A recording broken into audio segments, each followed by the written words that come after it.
I even failed the prelude to retirement. When I announced my retirement from Sprott, I sort of thought, what would I do with my time? And went through a period of anxiety, about 3 days, before I decided that what I would really do is continue to work very hard, but return to the parts of work that I enjoyed, which is to say, securities analysis and credit analysis, and give up uh, anything that resembled an administrative task or as much of my formerly regulated activity as I could. So I'm still working very hard, but I'm doing really what I should have done at age 40. I'm doing a lot of what I enjoy and not very much at a work all in progress. It's designed to be an educational tool around natural resource and deep value investing.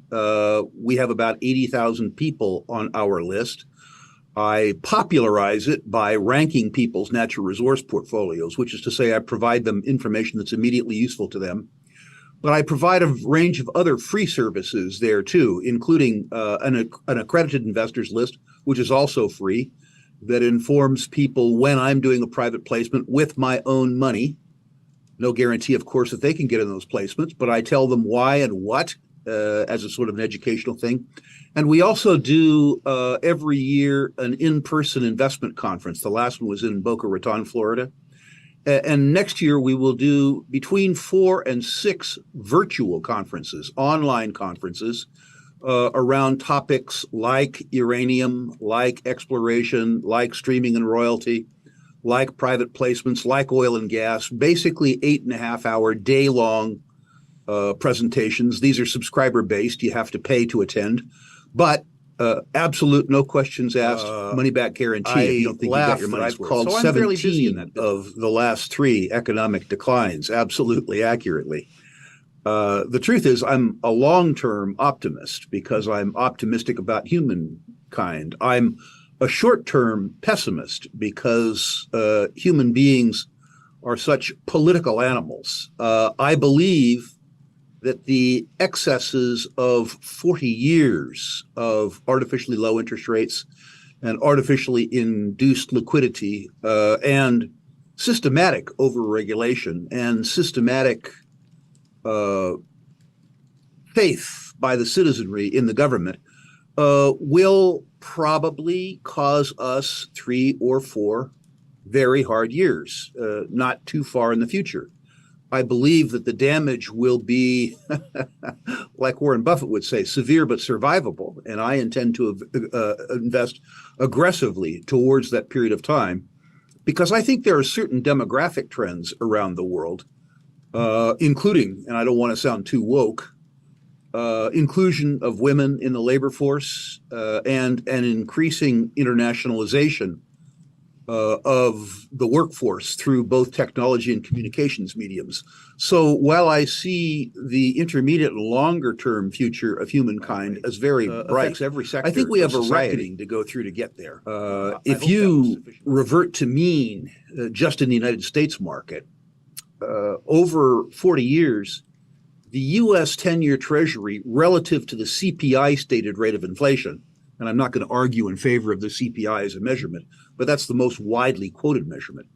The U.S. 10-year Treasury has traded for a positive real yield, which is to say the yield on the U.S. 10-year Treasury has been in excess of the CPI rate.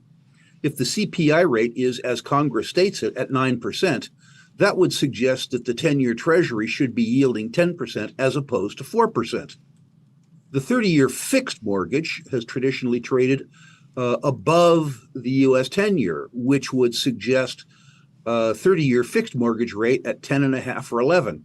Can you imagine the impact on house prices and house affordability if we had a reversion to mean? On the other hand, credit markets are supposed to reward savers.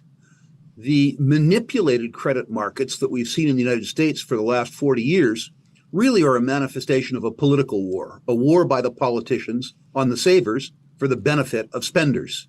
You do not spend your way to prosperity, you save your way to prosperity. So I see that being problematic.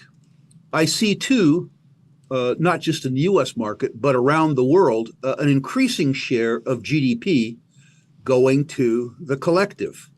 For most working Americans, the cost of their government, federal, state, and local, exceeds the cost of shelter, food, and energy combined. Obviously, the more you take for the center, the less you leave for the family. A very, very, very poor trend. The idea that you get paid 4% in a currency that's depreciating by 9%, in other words, that you assign to the federal government 5% of your purchasing power every year for 10 years, it's odd that people see that as a viable option. I think the first time they gave a treasury auction, nobody showed. That would send some very broad shocks through the political system and the economic system. It would be ugly for bond markets. It would be ugly for equities markets. It would drain for a while liquidity out of all financial markets. It would literally shock the hell out of everybody concerned. Would it create a better future, or would the voters cause the political classes to resume not selling treasuries at all, but rather counterfeiting, which is to say quantitative easing, printing their own money without having to borrow it from savers? Interesting questions all, and I don't have an answer. When I feel pessimistic myself, I remember back to the point in time when I was in university. I couldn't spell libertarian. Now I think there's 160,000 young people in Students for Liberty worldwide.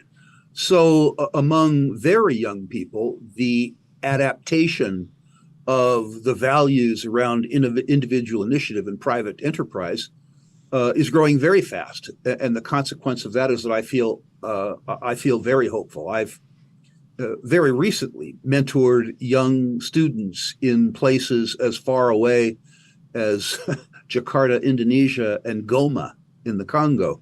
And I need to say that contrary to many old, bald guys like myself, I'm extremely excited about the direction Western economies, young adults, most Western economies, the demographics are becoming less good, which is to say that the population is becoming older. And the structures are becoming more rigid and more stratified. What I really like that I see is that in the last 40 years, labor force participation, as an example, by women has doubled. The idea that somehow in my youth, society had the view that all good ideas came from old, bald, fat white guys, I think was harmful. And I think labor force participation among women is a great thing. I think, too, that the benefits of education and the benefits of communication means that we will see much greater participation from emerging and frontier markets. One of the things that society doesn't give itself credit for over the last 40 years is the incredible feat of taking 1.5 billion people out of abject poverty up to the point where they are just plain poor. When I look back over 40 years and I think about what has caused me optimism, it's the fact that despite our collective idiocy, our individual initiative, persistence, tenacity, brilliance, is such that 4 or 5 young kids can take over a garage in Sunnyvale, California, and out pops Google, or out pops Facebook, or out pops Apple. That's just a wonderful set of circumstances. A group of young people can get together and still change the entire world. What's really hopeful to me is that as a consequence of distributed education and communications technology, that garage doesn't have to be in Sunnyvale anymore. It could be in Lagos. It could be in Bishkek. It could be in La Paz. And it's really difficult when you think about the fact that the world is opening up opportunity to almost 8 billion people as opposed to the old club that was afforded opportunity when I broke into business. You almost can't help it. And by the way, I don't want to come across as being anti-alternative or so-called green energy. There are about 1.2 billion people in the world that have no access to electricity. They want to live like you and I do. There are another 2 billion people on Earth who only have access to intermittent or unaffordable energy. They too want to live like you and I do. Do we need more wind power? Absolutely. How about solar? Yes, indeed. Geothermal, let's have that too. Hydro, that too. Oh, yes. And then energy that is cheap, dense, and works on a broad scale, which is to say nuclear, oil, gas, and coal. We need all of the above. My belief is that despite the protests of the big thinkers, the Bidens, the Trudeaus, the Merkels, that noted energy physicist Greta Thunberg,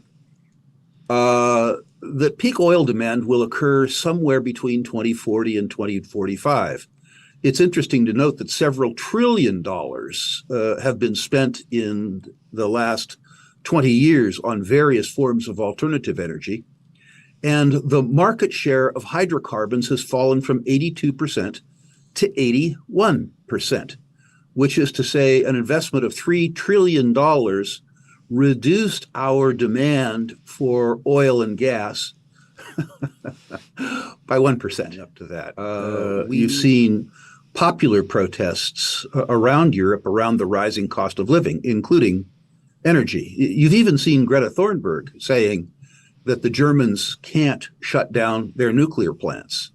That doesn't mean, by the way, that in places like Spain or Italy, where the sun shines, that you shouldn't build big solar arrays, particularly on top of warehouses and discount centers like Costco, where that sun can provide basically free energy for air conditioning during very hot periods of time. But it does mean that places like Germany and Sweden, places that are in the far north where the sun doesn't shine, probably shouldn't put most of their energy future in things like solar. My suspicion is that the world has been through a very prosperous 40 years, and that has enabled us to retreat from arithmetic and physics to narrative. It allowed us to buy into some very fanciful, although very attractive, fairy tales.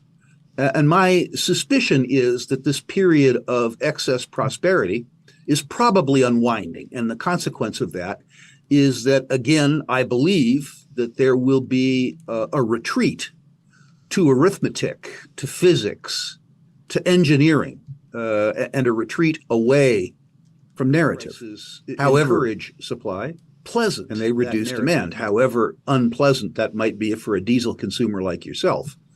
Surprise, no. If my memory serves me well, we haven't permitted a greenfield refinery, particularly a middleweight refinery, since 1976 or 1977. I suspect